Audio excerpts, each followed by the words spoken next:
Қойнауы құт, тарихы терең, қаймағы бұзылмаған, елдің шетінде, желдің өтінде орналасқан өңірлердің бірі Байғанин ауданы, Байғанин ауылы.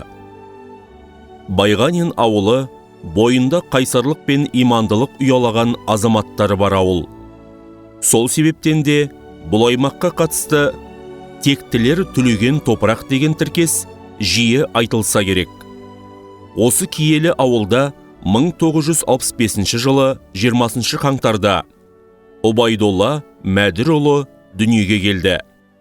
Әуелбаев Убайдолла Мәдірұлының әкесі Әуелбай Мәдір Әуелбайұлы ауданға танымал ұстаз.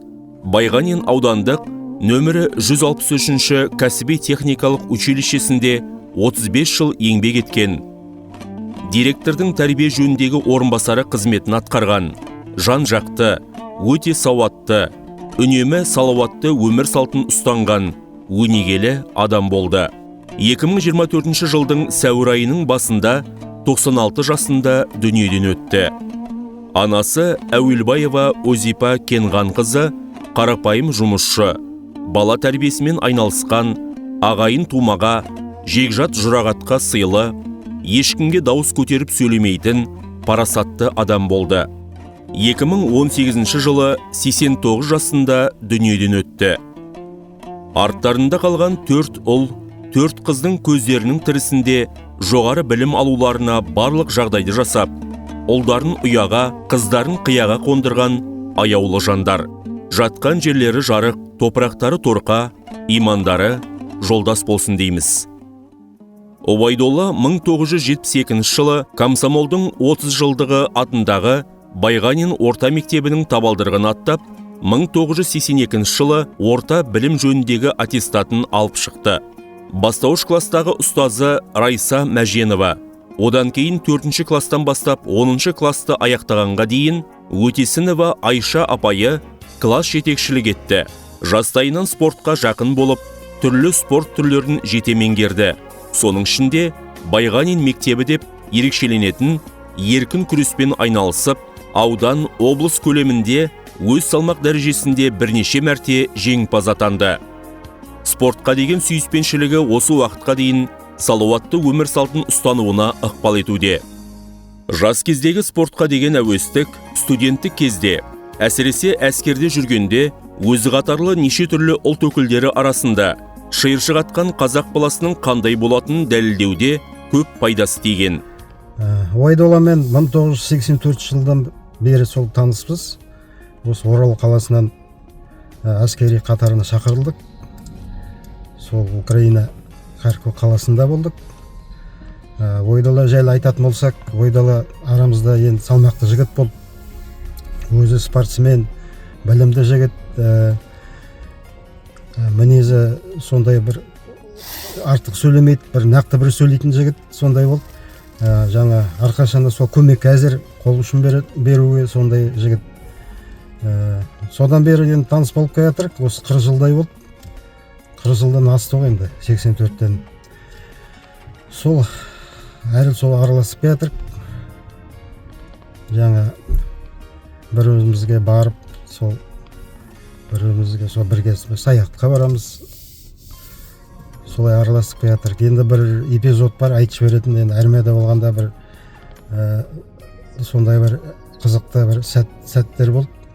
Жаңа бір жұмысқа жіберіп біздерді сол Харьков қаласына бір военный заводқа, соның ішінде жұмыс істеп жатқанда мен бір складтың ішінде, үлкен склад, содан бір газдың иісіне уланып қалдым. Содан уланып өзім білмей қалдым, сол иісін танып құлап қалдым. Сол кезде Убайдолла көріп қойып, жаңа жүгіріп келді, мені сыртқа шығарып, сол маған жаңа алғашқы жәрдем берді. Жаңа орысша айтқанда первый скорый помощь. Содан былай айтқанда мені бір өлімнен алып қалды. Оған енді көп рахмет. Сол енді Убайдолла мына толып атқан жасың құтты болсын, 60 жас. Саған тілейтін жаңа мықты денсаулық, ұзақ ғұмыр тілеймін. Еңбегің енді жемісті болсын. Істеп жатқан жұмысың мына Дәржан екеуіңіз бірге қол ұстасып жаңа қызықты қуанышты өмір өткізіңдер. Енді Дәржан ондай келіншек жоқ. Ол кімге Ойдалаға повезло осындай келіншекке тап болғанына. Дәржан молодец, біз всегда соны пример қойып отырамыз Дәржанды. Сол екеуіңіз аман жүріңдер. Тек сендерге тілейтін жақсылық қой, сонда қандай жақсылық бар, соны жақсылық тілеймін. Ойдала, ал туған күні құтты болсын, енді аман жүр. Ал енді құрметті қонақтар, мына бүгінгі осы тойда, осы кешті мына досымның туған күні деп, соны жақсылап, дұрыстап өткізейік. Құрметті бажа, мерейтойың құтты болсын. Дәржан екеуіңіз зор денсаулық, ашық аспан мен ұзақ ғұмыр тілеймін. 60 жасқа тоқтамай, 70 жастан жүгіріп өтіп, 80 жастан секіріп өтіп, 90 жасқа тоқтамай, 100-ге келуіңе тілектеспін. Сәлеметсіздер ме, құрметті қонақтар, бәріңізге қош келдіңдер. Бүгінгі мерейлі 60 жас тойына. Ал Убайдолла, туған күні құтты болсын, денің сау болсын, ұзақ бақытты өмір сүріңдер, Дәржан екеуіңіз. Енді саған мыңда бір рахмет. Бірінші Аллаға рахмет, осындай бізге сужак болғанына. Қазіргі кезде енді отбасылық достарымыз, бірге қыдырамыз, бірге дастархандас болып жатыр. Алла тағала содан тек айырмасын деймін. Енді жақын арада бүгін Убайдолланың туған күні болса, жақын арада Дәржанның да туған күні болды. Сондықтан екеуіңізге де зор денсаулық тілеймін. Аман есен болыңдар, осындай сыйластықта. Сіз бізіміз жарасып жүре берейік. Енді жолдасыма Убайдолла сұлужақ болса, Дәржан маған қайнапа болады. Оған да Алла тағалаға ризамыз. Енді осындай ішпейілді, ақ жарқын мінезді Дәржан маған қайнапа. Сондықтан мен бақыттымын. Жұбымыз жазылмай аман есен жүрейік. Ал енді құрметті қонақтар, бәріміз де осы керемет адамдардың мерейтойына жинап қалып жатыр екенбіз. Жақсы, көңілді өткізейік, соған ат салысайық. Рахмет бәріңізге де.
1983 жылы Батыс Қазақстан ауыл шаруашылығы институтының ветеринария факультетіне түсіп, 1984-86 жылдар аралығында Кеңес одағы армиясы қатарында отан алдындағы борышын абыроймен өтеп келіп, 1990 жылы институтты ойдағыдай тәмамдады.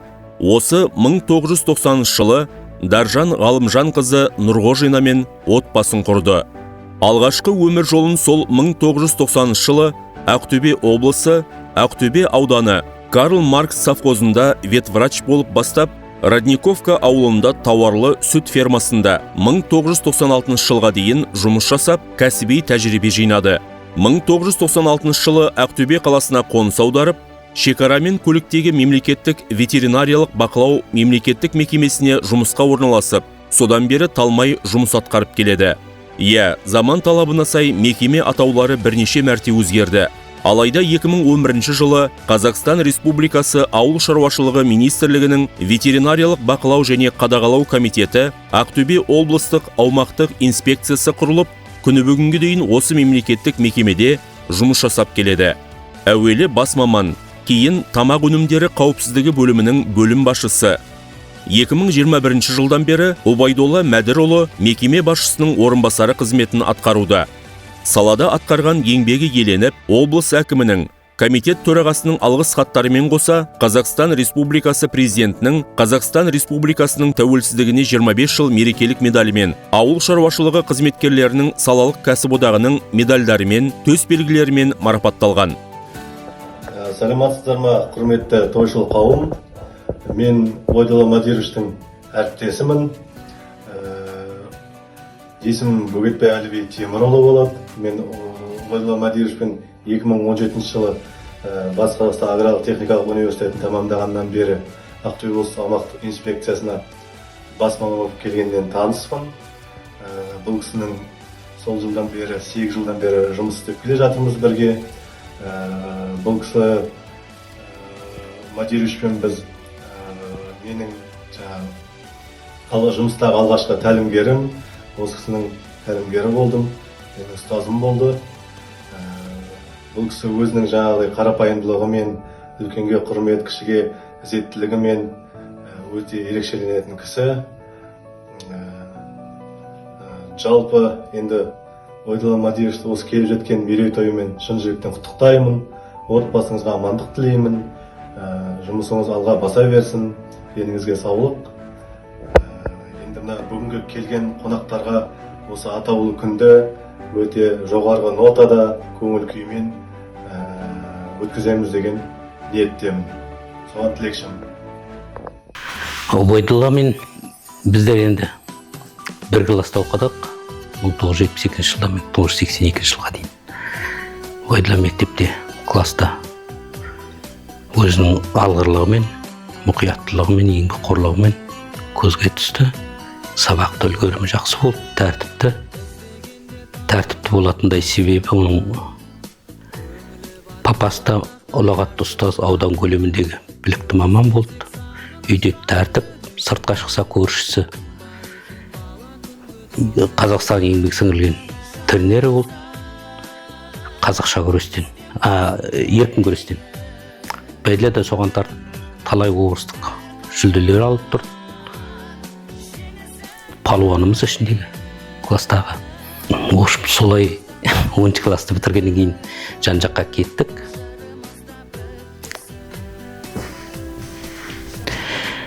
Сол бір күні осы армияға кеттік, оқуға түстік жан-жаққа.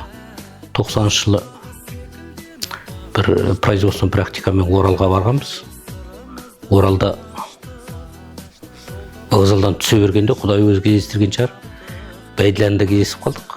Қасында бір жайықтың келіні келіскен бір керемет келіншегі. Қызы ол кезде сол жетегінде, соны жетекте әкеліп таныстырды сразу. Даржан деп таныстық. Оказывается, сол түк бәрі кесіп тұрған екен. Сол суббота тойымыз дейді. Үстінен бардық. Сол тойына қатысып Оралдағы. Сонан бері Даржанмен де таныспыз. Даржан біздерде қазір Даржан демейміз, Дарико дейміз. Обайдолланың Дарикосы. Ескендір Қасанқалиевтің Дарикосы болса бұл. Енді убайдыланың дарипос біздің қасымызда. Ақ жарқын, ақ көңіл, әрқашанда күліп тұрады кезген жерде. Талай үйінде қонақта болып жүрік. Барған сайын қонақ жай өте. Дастархан жайнап тұрады, үш шайнегі қайнап тұрады. Көк шай, ақ шай, ташкентский деп сақтап тұрды өзі. Сондай адам, сонымен келісіп, үйренісіп кеттік. Біздің жерде енді как Дарико болып жүр. Байділемен сонан бері біргеміз. Өзде талай. Мектепте де енді еске алатын заттар көп, конечно. Оның бәрін айта беруге болмайды.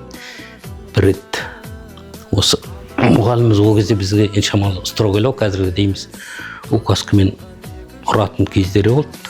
Сондайда бір рет өзінің жасап әкелген указкасымен өзінің басын сындырып берген бір апайымыз. Енді атын айтпай-ақ қояйық бұл жерде. Сондай қызықтар болып тұрды. Негізі өте еңбекқор, өзіне талапты қатты қояды. Істеген істері мұқият, өте шебер, қолының сөкерлігі бар ондай. Жаңағы огородторын ексең де қарасаң, сапқа тұрған солдаттай бәрі тізіліп тұрады, қатар-қатар. Брусчаткілер үйіне кіріп барғанда. Ұруының керек жоқ, бәрін өз жасаған, өз қолымен жасайды бәрін. Үйді салып бітірді. Мұқият оғышым, еңбекке қатты, еңбекқор. Оған жаңа ықпал еткен енді ата-анасы, айналасы, өзі темірдей тәртіпте өтті енді. Үйінде жаңағыдай үлкен кісі мұғалім болды, сыртта тренер болды, көршісі. Сонымен оны мүмкін емес болды, оны бөтен жатты жасайтындай, тәртіпсіздікке баратындай. Сонымен қазір осылай болып отыр. Қазір мұна бүгін 25 январда болады деп отыр ғой. Тойымыз. Сол 25 күні мұна басшыларына өтініш. Бұны дежурствоға қойсам, ортасында кетіп қалуы мүмкін. Бүгін маған дежурство әрі қарай өзіңіз өткізе бер деп. Сондай ответственный. Ал енді мұна туған күн келе жатыр деп жатыр. Туған күн құтты болсын.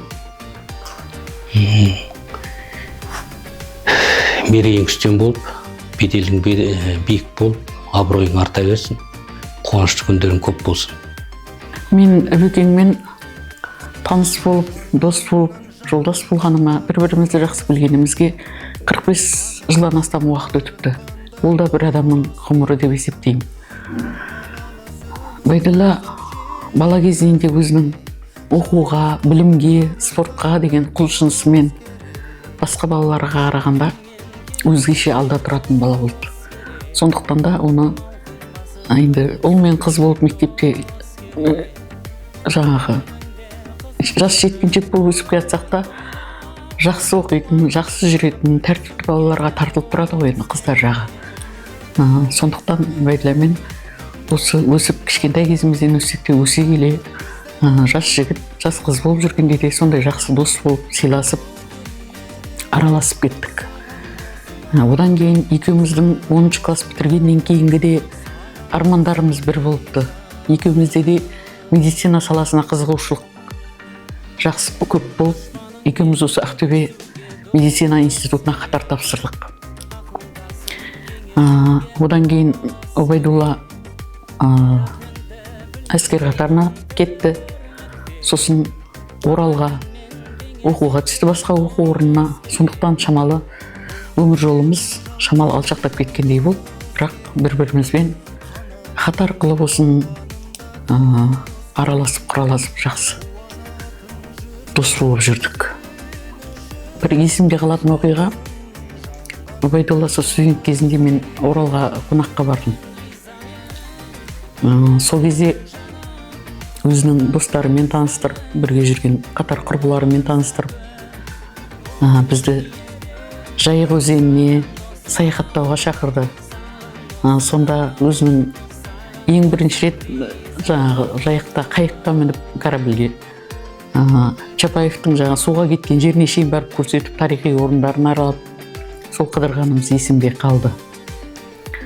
Сонда да өзінің қонақжайлығымен, сабырлы салқынды мінезімен, орнықтылығымен сол қалпында, сол есімде. Одан кейін Енді өмір жолы бізді әр жаққа алып кетті. Өбекең мен Дарико, келіншегі Дарико, Даржан ғой, енді Дарико әр жерде ауыл шаруашылығына байланысты осы Ақтөбе облысының әр райондарында жұмыс жасады, адал еңбегін етті. Қалай Даржан мен Өбекең осылай бас қосып семья болғаннан бері Даржанмен де жақсы дос болып кеттік. Даржан өзін Өбекеңді өте қадірлейтін, алтын басын сыйлайтын, сүйетін, оның достарын сыйлайтын, қадірлейтін өте жақсы әйел. Өзім Даржанды жақсы көремін. Оның шыншылдығы, салмақтылығы, достыққа деген адалдығы, қонақжайлығы, қашан келсең де қазаны оттан түспей, шәйнегінде шай толып, дастарханында май тұнып, өзі ақжарқын көңілімен жай болып, қонағын қарсы алып жатады. Өбекеңнің жан-жақтағы достары көп, туыстары көп. Солардың бәріне әр уақытта да ақ құшағын жайып, ақ дастарханын жайып қарсы алатын Даржан. Әйел жайлы болса үйінен қонақ кетпейді дейді ғой. Әр уақытта да осы Даржан сағынып жүгіріп келеміз, бір-бірімізді сағынғанда. Осы үй біздің бас қосып қыдыратын, келіп қонып әңгімемізді айтып жататын ұяның біреуі. Ол да Даржан мен Өбекеңнің біріне деген сыйластығы, махаббаты, жақсылығы, айналасындағы достарына қадір-қасиетінің молдығы деп есептеймін. Енді мінекей бүгінгі күні балалық шақ басымыздан өтіп, жастық шақты кешіп өтіп, асқаралы 60-қа да келіп қалыппыз. Уақыт қандай тез. Жасымыз 60-қа келгенмен көңіліміз әлі 16-дағыдай, 18-дегідей жалындап жүрген сияқтымыз. Өбекеңе осы 60-қа туған күнінде, мерекесінде барлық жақсылықты тілеймін. Әлемде қандай жақсы нәрсе бар, жақсы зат бар, жақсы көңіл күй бар, барлығы тек Өбекең мен Даржанның шаңырағында болғанын жақсы көремін. Денсаулық тілеймін темірдей. Жолы әрқашан бола берсін. Даржан екеуі тек ұзақ ғұмыр кешіп, бақытты екеуі пары болсын деймін. Байшан, 60-қа да келіп қалғансың. Туған күнің құтты болсын. Әдемі, жарасып тұр. Осы костюмің өзіңе жақсы елесіп. Бабай. Ау. Сен осы ау деген үніңнен сені алғаш көргенде мейірімділікті, ер азаматқа тән сабырлы, салмақты мінезді көргем. Содан бері сол қалпыңнан тайған емессің. Бүгін міне 60 жасқа да келіп қалыпсың. Құтты жасың болсын. Алладан сенің амандығыңды тілеймін. Міне бүгін сенің туған күніме бауырларың, алыстан қайын жұртың, сол жақтарың, әріптестерің және көршілерің, класстастарың келіп отыр екен. Алладан сен амандығыңды тілеймін. Өмірдің қандай қиындықтары болса да, Алланың берген сынағы болса да, менімен бірге келе жаздырсың. Рахмет саған. Жасың құтты болсын, азаматым. Өмір көшін бірге бастап, талай асуларды табандылықпен жеңіп келген отбасымның шырақшысы сен аман бол. Сен аман бол, жүрегімнің ішіндегі жүрегім.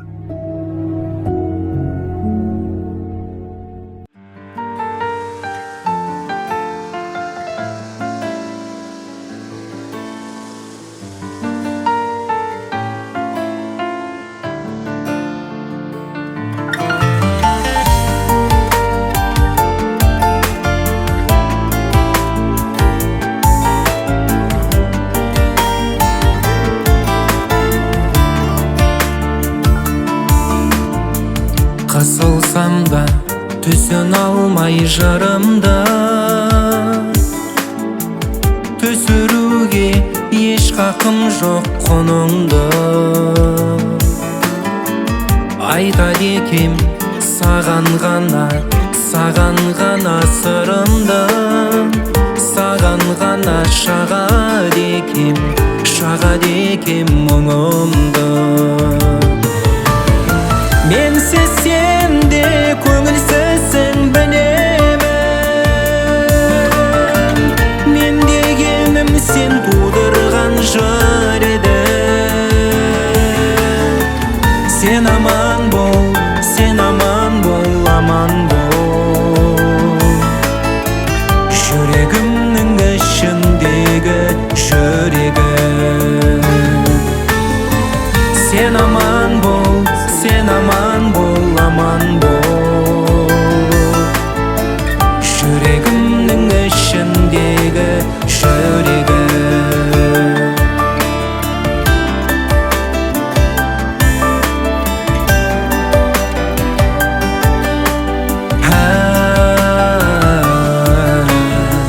Сен алдымнан шықсаң ылғи көлімде,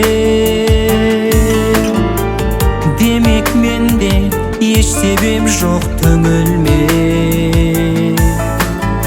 Сенен сұлу қыз жоқ еді, қыз жоқ еді бір кезден. Сенен сұлу ханым да жоқ, ханым да жоқ бүгінде. Менсіз сен де көңілсізсің білемін,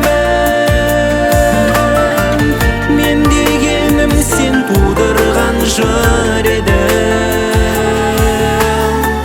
Сен аман бол, сен аман бол, аман бол. Жүрегімнің ішіндегі жүрегім. Сен аман бол, сен аман бол, аман бол. Жүрегімнің ішіндегі жүрегім.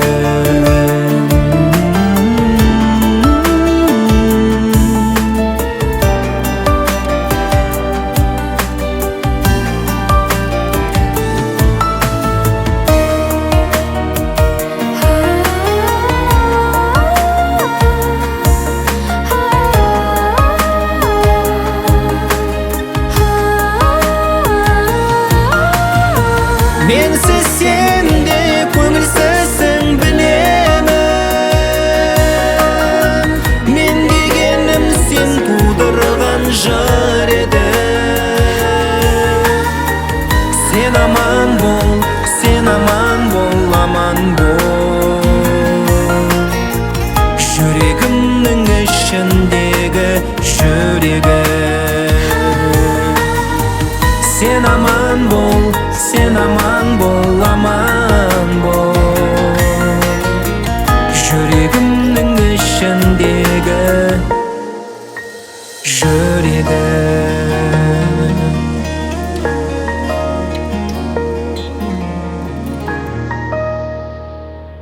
Ал бәшен, кеттік қойлек. Қымбатты ханымдар мен мырзалар, үлкен қошеметпен, ду қол шапалақпен той иелері Обайдолла мырза мен Дәржан ханымды ортаға шақырайық. Туған күнің бауырымдарам, алға бастың тағы бір қадам. Жақсылықтан жақсылыққа жет, көңіл әппақ жанын ұрладам. Бүгін сенің туған күнің, бүгін сенің думанды күнің. Әр сәт жастық шағыңдай болсын, жүрегіңде махаббат оты тағы жалындай берсін.